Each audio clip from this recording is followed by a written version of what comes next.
Зимний воздух пронизывал кожу, дыхание смешивалось с тонким туманом среди блеска огромных светодиодных экранов. Море людей заполнило каждый уголок сердца города. В этой суматохе лишь одно имя звучало из уст в уста, от шепота до эмоциональных криков – BTS. И все же в ту ночь, под светом прожекторов и звоном ожиданий, одна фигура стояла с другой аурой, спокойной, теплой, но бесспорно магнетической.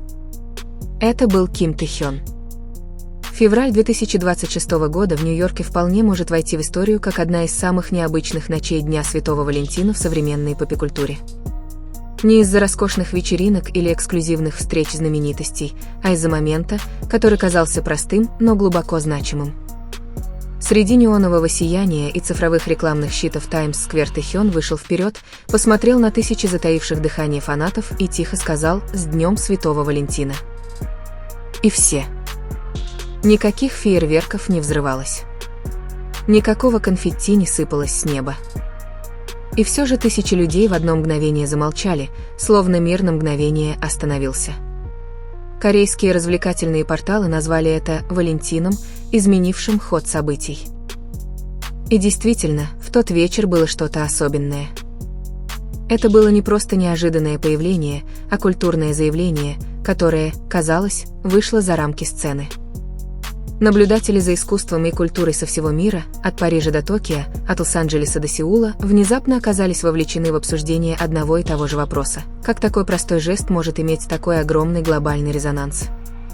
Тэ-хён, известный своим теплым баритоном и неповторимым художественным вкусом, всегда обладал уникальной способностью трогать эмоции публики. Но в тот вечер в Манхэттене он, казалось, открыл новую главу своего влияния. Одна за другой красные розы раздавали ARMY, заполняя все пространство. Руки тянулись, некоторые дрожали от волнения. Камеры запечатлели лица, раскрасневшиеся не только от холода, но и от чувств, которые трудно выразить словами. В разгар романтической атмосферы появилась небольшая деталь, которая вызвала всемирную дискуссию. Некоторые розы сорвать было невозможно. Сначала многие предположили, что это просто часть сценического реквизита. Но когда фанаты попытались их сорвать и действительно не смогли, настроение сменилось смесью смеха, замешательства и любопытства. Последовавшее за этим послание показалось поэтичным: не всю любовь можно удержать, но ее все еще можно почувствовать. Этот простой символизм вызвал долгий анализ в международных СМИ. Куратор современного искусства в Берлине описал это как умный и тонкий перформативный акт. Профессор культурологии в Лондоне заявил, что этот момент показал, как поп-айдолы теперь действуют в символических сферах, ранее занимаемых только концептуальными художниками. Некоторым это могло показаться чрезмерным. Тем не менее, факт остается фактом: каждое движение Тэ-хёна несет в себе необычайный резонанс.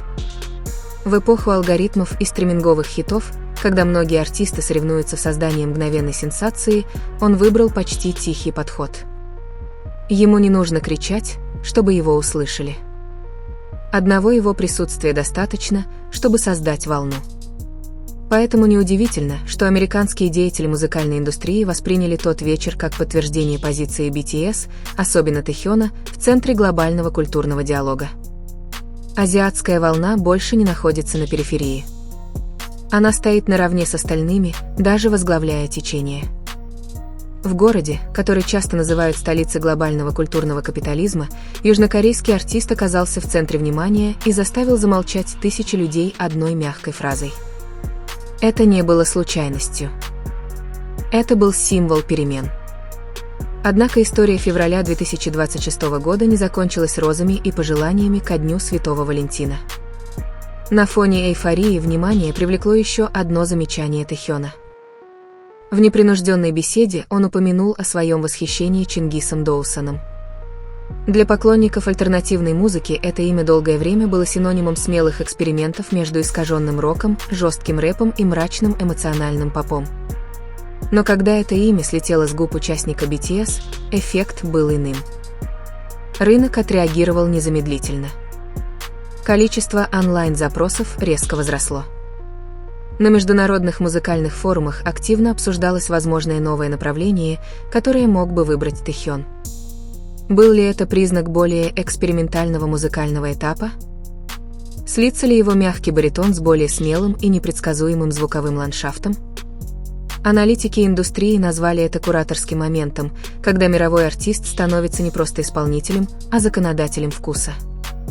Интересно, что реакция публики была не просто любопытством, а восхищением. Многие увидели в готовности Тэхёна признать влияние за пределами мейнстрима признак художественной зрелости. В индустрии, которая часто выбирает безопасные пути ради коммерческой стабильности, этот шаг показался освежающим. Нью-йоркский музыкальный критик написал, что Тэхён демонстрирует, как поп-идол может оставаться актуальным, не теряя при этом художественной любознательности. В самой Южной Корее освещение этого события носило теплый, гордый тон.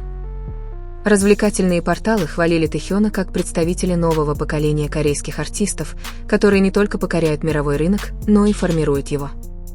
Многие вспоминали его долгий путь от молодого стажера с большими мечтами до культурной фигуры, за каждым шагом которой следит весь мир. Однако вместо того, чтобы казаться обремененным, он, казалось, все больше чувствовал себя комфортно в своей роли. Что еще больше впечатлило искусствоведов, так это то, как каждый элемент вечера был тщательно продуман, не теряя при этом спонтанности.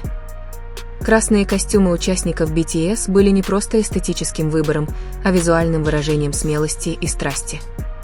Приглушенное освещение перед их выходом создало элегантный драматический эффект, не чрезмерный. Все выглядело точно, но при этом человечно. Культуролог из Токио описал это явление как современный ритуал. По его словам, в ту ночь Таймс-сквер превратился в глобальное общественное пространство, где люди из разных слоев общества разделяли одни и те же эмоции. В мире, часто раздробленном политическими и социальными различиями, такой момент казался редким и ценным, и в его центре стоял Тэхён не как символ власти, а как связующее звено. Многие также отметили экономическое влияние. Присутствие BTS в Нью-Йорке совпало с серией международных модных мероприятий, создав синергию между музыкой, модой и популярной культурой. Отели были полны, рестораны переполнены, а социальные сети взорвались миллионами постов. Однако за цифрами скрывалось нечто более глубокое – чувство связи. Для ARMY, присутствовавших лично, этот вечер был не просто зрелищем, а личным опытом.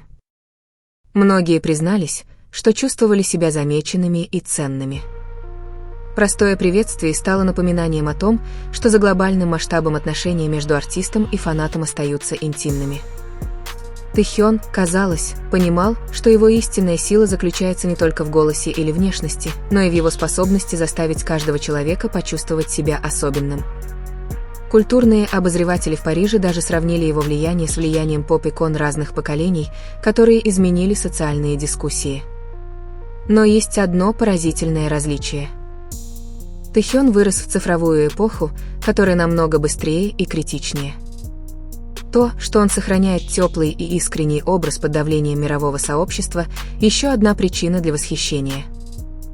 В конечном итоге, февраль 2026 года в Нью-Йорке был не только о Дне Святого Валентина.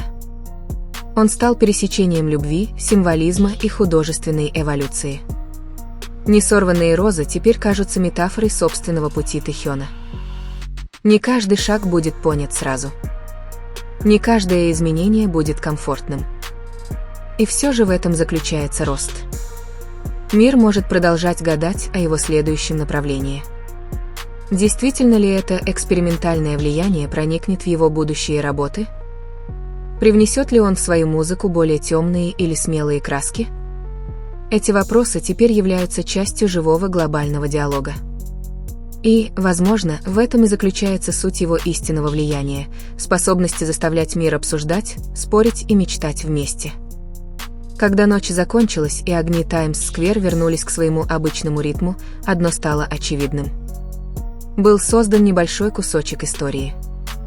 Не истории, написанной грандиозным взрывом, а мягким шепотом, эхом разнесшимся далеко. Тэхёну не нужно гнаться за вниманием публики. Внимание само его ищет. И в мире, который движется все быстрее, он предпочитает идти спокойно, но уверенно. Для многих этого более чем достаточно, чтобы называться настоящим глобальным лидером.